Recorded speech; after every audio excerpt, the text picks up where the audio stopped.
Try impact में हम प्राकृतिक रंगों को बढ़ावा देते हैं और उनसे जुड़े प्रेरक सफलता की कहानियों को सामने लाते हैं। शिल्प गुरु गोपाल प्रसाद शर्मा लघु चित्रकला में प्राकृतिक रंगों के उपयोग का बेहतरीन उदाहरण है। आइए उनकी इस यात्रा के बारे में उनसे सुनते हैं। मेरा नाम गोपाल प्रसाद शर्मा है और मैं मिनिएचर पेंटिंग बनाता हूँ।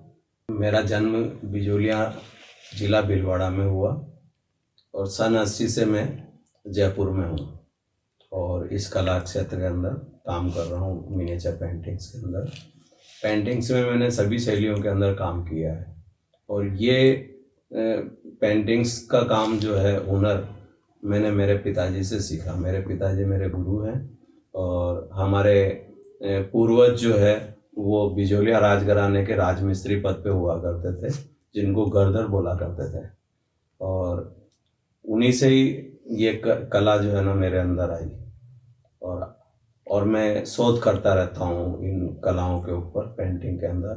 तो मिनिएचर के अंदर बारीक से बारीक काम कैसे किया जा सकता है, बस वो मैंने किया है, जो लेंस से भी देखा जा सकता है मेरी हर कलाकृति के अंदर।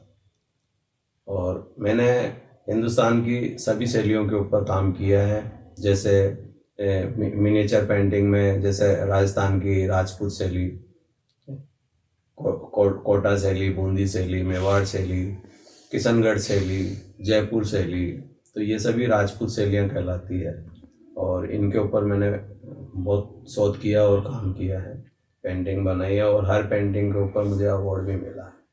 हर शैली के ऊपर मुग़ल शैली की पेंटिंगें भी मैंने बहुत बनाई है और इनके अंदर मैं नेचुरल कलर का इस्तेमाल करता हूँ और ये बसली के ऊपर बनती है, जो हैंडमेड पेपर होता है उसके ऊपर ये मिनिएचर पेंटिंग्स बनाई जाती है।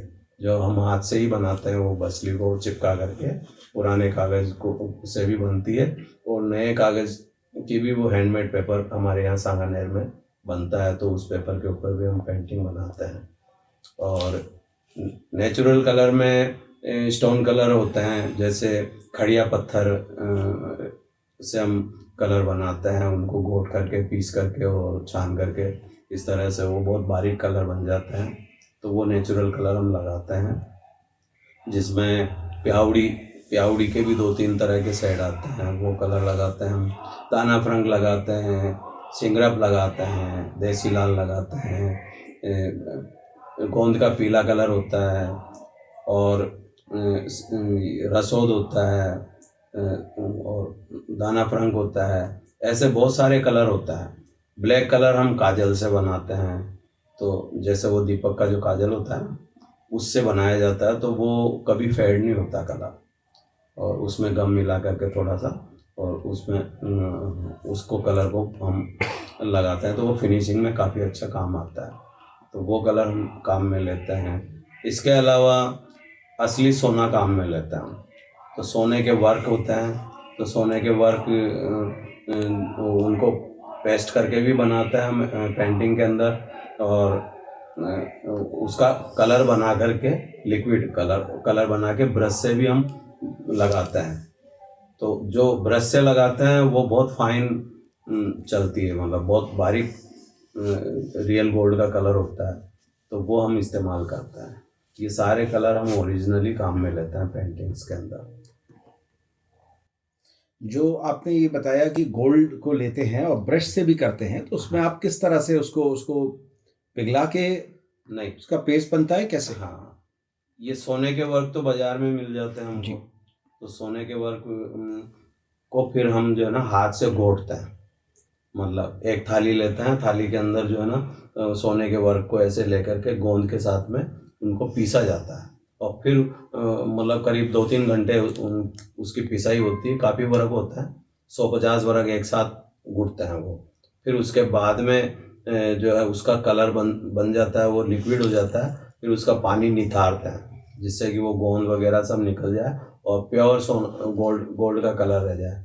फिर उसको हम सीप में मिला करके और फिर ब्रश से काम में लेते हैं पेंटिंग के अंदर। इस तरह से वो कलर बनता है, तो इसी तरह से सिल्वर का कलर बनता है।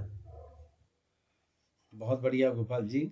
और अब जो नई पीढ़ी के जो लोग आ रहे हैं, क्योंकि ये जो इस तरह की जो पेंटिंग्स हैं, नॉर्मली लोग घबराते हैं और उसमें इतना आसानी से नहीं इन चीज़ों में जाते। तो जो नई पीढ़ी के लोग हैं, उनके लिए आप क्या संदेशा देना चाहेंगे? मैंने बहुत सारे नई पीढ़ी के स्टूडेंट्स तैयार कर रहे हैं, बहुत सारे लोगों ने काम किया है, उनमें से बहुत सारे लोगों को अवार्ड्स भी मिले हैं और काफ़ी काम भी कर रहे हैं, और कुछ लोग शौकिया काम सीख करके चले भी जाता है। और इसी तरह से अभी कल से ही मेरे पास में कुछ स्टूडेंट जो है कॉलेज के इंटर्नशिप करने के लिए आएंगे, 2-3 महीने की इंटर्नशिप करेंगे वो मेरे ऊपर। तो मैं उनको पेंटिंग सिखाऊंगा, कुछ काम करूंगा, और मैं स्टूडेंट्स को यही कहना चाहूँगा कि वो मेहनत करे, लगन से काम करे, और इसमें सिटिंग बहुत चाहिए मिनिएचर पेंटिंग के अंदर।